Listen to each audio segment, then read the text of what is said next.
Pues ya es el momento de hacer un repaso a las principales portadas de la prensa internacional un día más con nuestra compañera Marta Moya. Bienvenida, Marta. Gracias a ti, Rodrigo. Buenos días. Muy buenos días. Vamos a empezar hoy hablando de Rusia, como no podría ser de otra manera, porque hoy tenemos unos informativos cargados de noticias de Rusia, también de la guerra en Ucrania y, por supuesto, de esa entrevista, ¿no?, que ha dado Vladimir Putin a la televisión estatal, que ha dejado muchos titulares. Marta.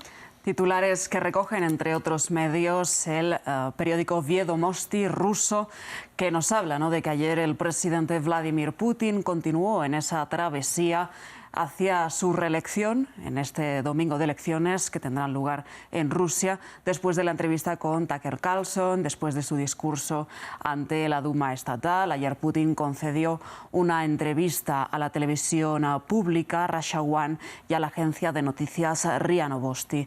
1 hora y media de entrevista aproximadamente, en la que Putin habló de diversos temas, por ejemplo, de economía. Putin afirmó que la economía rusa crece pese a las sanciones y habló también, entre otras cosas, según nos cuenta Viedomosti, que en los próximos años Rusia va a apostar por la robotización para aumentar la producción laboral. Sobre la guerra o la operación especial militar en Ucrania, como él la llama, dice Putin que si bien cada baja rusa es un dolor enorme, hay que seguir adelante con esa guerra contra Ucrania para garantizar la seguridad de Rusia en el futuro. Putin también tuvo palabras críticas para su homólogo francés, Emmanuel Macron, después de que este, recordemos, hace un par de semanas dijera que no descartara el envío de tropas europeas para combatir contra Rusia en Ucrania. Entonces, Putin dijo de Macron que parece que tiene algún resentimiento, son palabras textuales del presidente ruso, por la ventaja geoestratégica de Rusia frente a Francia en el continente africano. Por otra parte, el Komsomolskaya Pravda, este tabloide ruso, también rescata algunos de los puntos clave que dejó esta entrevista. Por ejemplo, Putin también habló ayer con Russia One y con RIA Novosti de que van a destinar 14 trillones de rublos para incentivar que las mujeres tengan hijos de aquí a 2030, incentivar esa tasa de natalidad. También habló de que las incursiones militares de grupos pro-ucranianos anti-Kremlin buscan desestabilizar las elecciones de este fin de semana. Y también dijo que no conoce los motivos de la adscripción a la OTAN de países como Suecia y Finlandia. Sí, ha tenido relaciones muy fructíferas, concretamente dijo ideales con Helsinki. Otro de los temas de los que habló Putin fue sobre la amenaza de una posible guerra nuclear y el presidente dijo lo siguiente sobre este tema.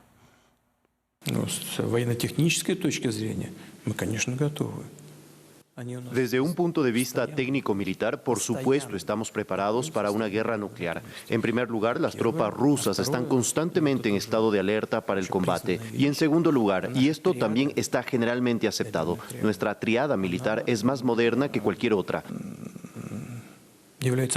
Somos los únicos, junto a los estadounidenses, que tenemos una triada de este tipo y estamos mucho más avanzados en este campo. Pues Marta, vamos a salir de territorio ruso, pero nos quedamos en esa esfera del Kremlin, porque desde Lituania tenemos noticias de una denuncia, ¿no?, de un opositor ruso que tenía vinculaciones con Alexei Navalny y ahora denuncia pues que han entrado a su casa a pegarle una paliza. Concretamente hablamos, Rodrigo, de Leonid Volkov, quien fuera expresidente de la Fundación Anticorrupción del opositor ruso también Alexei Navalny. La cronología del caso es la siguiente y nos la cuenta el medio independiente ruso Medusa, con quien habló ayer Volkov horas antes de recibir esa paliza.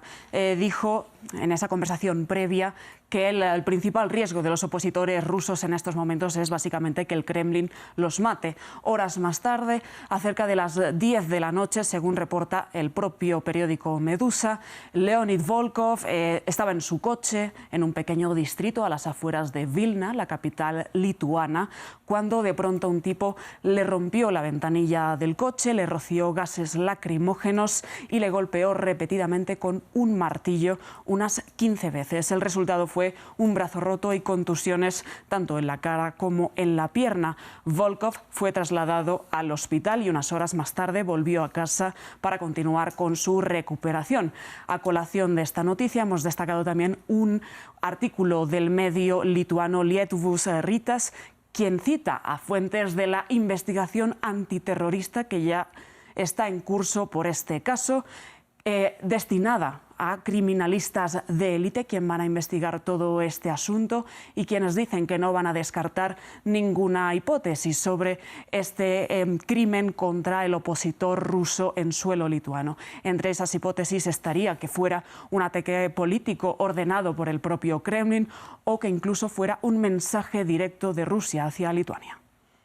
Bueno, pues vamos a cambiar completamente de tema ahora, nos vamos hasta Estados Unidos. Allí, Marta, hoy la Cámara de Representantes va a votar un proyecto de ley, ¿no?, para intentar prohibir TikTok, esta aplicación, esta red social china, porque hay denuncias de presunto espionaje por parte de China. ¿Qué es lo que van a votar en concreto? Parece que esto les ha pillado un poco desprevenidos, ¿no?, a TikTok. Y sobre todo acerca de esta sorpresa nos cuenta hoy el Wall Street Journal una exclusiva que decía que TikTok permanecía a ciegas sobre las intenciones de Estados Unidos de prohibir la aplicación.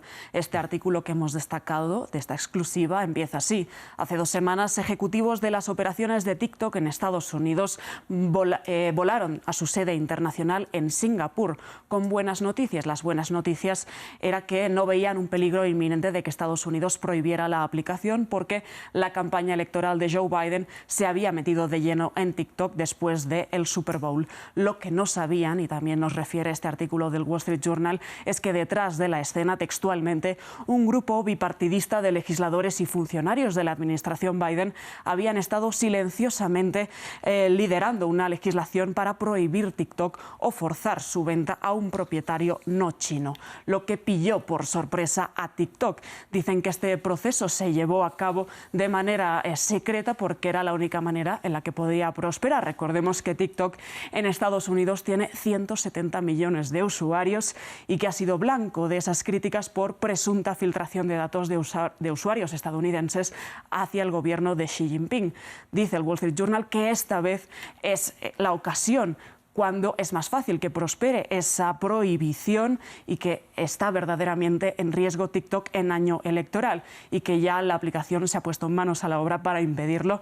Y dice el Wall Street Journal, la compañía está enviando mensajes a sus usuarios para que llamen y presionen a sus legisladores locales para que estos voten en contra. Hoy en la Cámara de Representantes, después en el Senado, y ha dicho Biden que si llega a él va a aprobar esa prohibición de TikTok. Bueno, parece distopía que TikTok esté mandando estos mensajes, pero es que precisamente muchos de esos 170 millones, has dicho, 170. De usuarios, muchos eran gente joven de la que hoy nos habla el medio político, ¿no? ¿Cómo puede influir pues, el voto de esta gente si les cierran TikTok, una de las aplicaciones favoritas de la juventud? Así es, y destacamos un artículo de Político que habla sobre ello. Concretamente se centra en los republicanos, quienes dicen, asesores de Donald Trump, que sería literalmente una tontería perseguir a TikTok en medio del proceso electoral que conducirá al 5 de noviembre, esas elecciones. Aunque Trump, refiere este artículo de Político, en el pasado también se ha mostrado favorable a la prohibición de TikTok, ahora ha cambiado de opinión, ya que ve en ella, en esa aplicación en TikTok, no solo una ventaja electoral, sino también una oportunidad de no favorecer a Meta, la empresa de Mark Zuckerberg, con quien tiene una pésima relación. Algunos de los aliados de Trump dicen que hay 1/3 de los votantes en Estados Unidos que utilizan TikTok y que prohibírselo en año de elecciones sería un craso error, aunque sí afirman estos aliados de Trump, según refiere Político, que hay riesgos para la seguridad nacional en TikTok. Es contraproducente llevar a cabo una prohibición de TikTok en este año, sobre todo de cara a, como decías, a esos votantes jóvenes que van a ser imprescindibles de cara a las elecciones del 5 de noviembre. Pues muy interesante cómo entra TikTok también en esta carrera presidencial en Estados Unidos, sí. Marta.